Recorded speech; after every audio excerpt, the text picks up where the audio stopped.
Hai teman-teman, ketemu lagi dengan saya. Di sini saya akan menjelaskan materi tentang penyakit lagi. Kemarin kan tentang ASI ya yang sudah nonton di YouTube. Sekarang di sini saya akan membahas tentang TBC. Ada yang tahu belum apa itu TBC? Oke, kalau belum tahu, selanjutnya saya akan membahas satu persatu ya tentang TBC. Baik, sebelum kita masuk ke pengertian apa itu TBC, penyebabnya seperti apa, jangan lupa untuk tekan subscribe pada AW channel, kemudian tap pada gambar lonceng ya. Baik teman-teman, kita lanjut ya. Kita akan membahas TBC. TBC sendiri itu dari tuberkulosis. Nah, apa sih tuberkulosis itu? Nah, tuberkulosis itu ada banyak, namun di sini saya akan membahas secara spesifik tentang yang dinamakan tuberkulosis paru. Nah, apa sih tuberkulosis paru itu? Nah, tuberkulosis paru yaitu penyakit infeksi menahun yang menular itu yang disebabkan oleh kuman TB.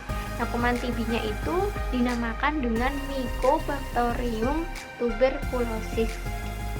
Apa sih tanda dan gejalanya kalau seseorang itu terinfeksi terkena kuman TB? Nah, perlu diingat ya, jika kalian mengalami tanda dan gejala seperti ini, maka langsung untuk mengecek atau periksa ke dokter. Nah, tandanya itu seperti ini. Yang pertama, batuk berdahak lebih dari 3 minggu. Yang kedua, demam. Nah, demam secara terbuka. Kemudian nafsu makannya itu langsung menurun, otomatis BB-nya juga turun. Yang keempat, ada keluar keringat pada malam hari. Walaupun tanpa aktivitas, itu pada malam hari itu keluar keringat. Terus nyeri dada, sesak nafas. Kadang batuk berdahak itu disertai dengan darah. Jadi batuk ada dahaknya itu bercampur dengan darah. Nah, perlu diingat jika kalian mengalami tanda gejala seperti yang saya sebutkan tadi, segeralah konsul ke dokter. Bagaimana mengetahui penderita TBC? Nah, untuk menegakkan ini kena TBC atau tidak, itu perlu dicek terlebih dahulu. Itu menggunakan pemeriksaan dahak itu harus di laborat ya. Itu diambil 3 kali, bisa dahak sewaktu. Dahak sewaktu itu semisal ingin berdahak, nah waktu itu langsung ditampung. Terus dahak pagi setelah bangun tidur itu juga dicek. Kemudian dahak sewaktu hari kedua, kan hari pertama udah dicek nih, hari kedua juga harus dicek kembali, seperti itu. Nah, setelah dicek lab untuk penyakit TB itu juga perlu dilakukan pemeriksaan foto ronsen. Nah, perlu dilakukan pemeriksaan ulang dahak bulan kedua, kelima, dan keenam pada pengobatannya. TBC itu bisa menular nggak sih? Nah, kalian mesti bertanya, TB itu menular nggak sih? Nah, baik, yang namanya TBC itu menular. Apa saja sih yang bisa menularkan tuh apa sih? Apakah darah? Apakah bersentuhan? Nah, itu bisa menular. Nah, sekarang saya akan bahas ya, TBC itu bisa ditularkan. Yang pertama, itu bisa melalui dahak penderita yang mengandung TBC. Semisal penderita satu mempunyai penyakit TB, kemudian dia dahak. Nah, dahaknya ini bisa beresiko ditularkan kepada penderita lain. Semisal orang sehat terkena dahak orang TB, ini bisa menular. Kemudian yang kedua itu melalui udara.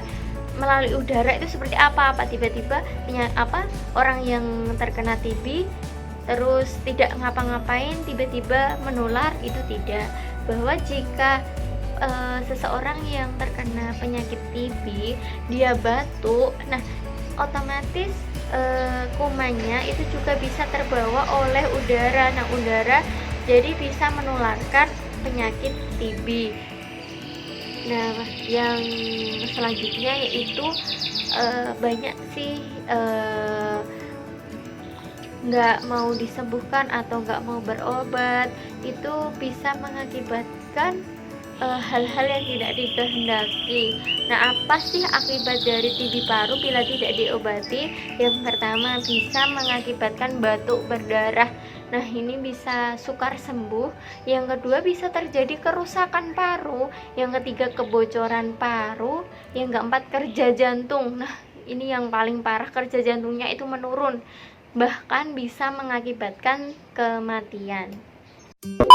Apakah sih penyakit TB itu bisa sembuh? Nah, bisa kalau penderita TB itu menjalani pengobatan sesuai yang disarankan oleh dokter. Nah, pengobatannya itu apa aja sih? Yang pertama yaitu pengobatan untuk penderita aktif selama 6 bulan. Itu dilakukan 2 tahap.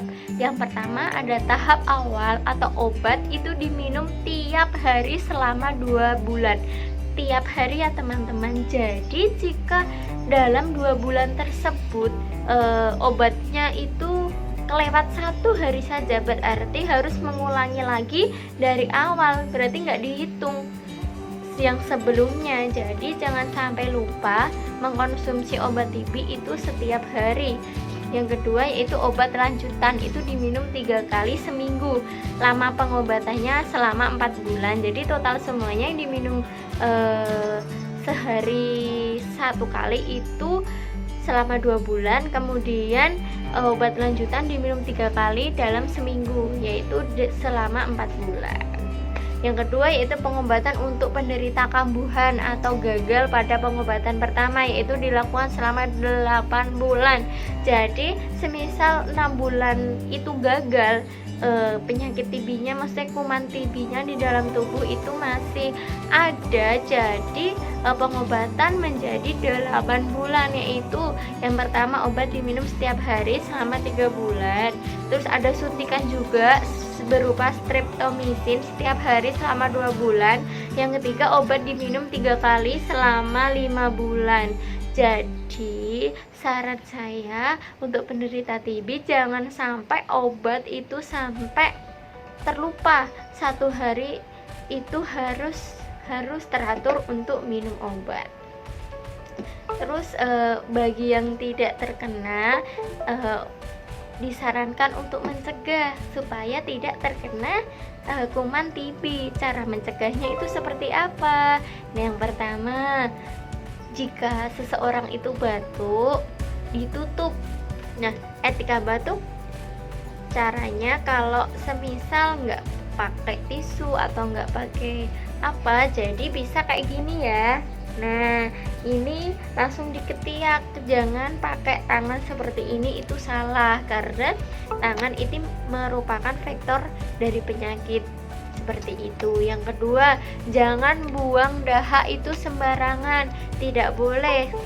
Dahak jangan dibuang sembarangan. Yang ketiga, rajin untuk memeriksakan anggota keluarga dan diri sendiri ke pelayanan kesehatan. Yang keempat, makan makanan bergizi, sayur-sayuran, buah-buahan. Terus memisahkan alat makan dan minum bekas seseorang yang menderita TB.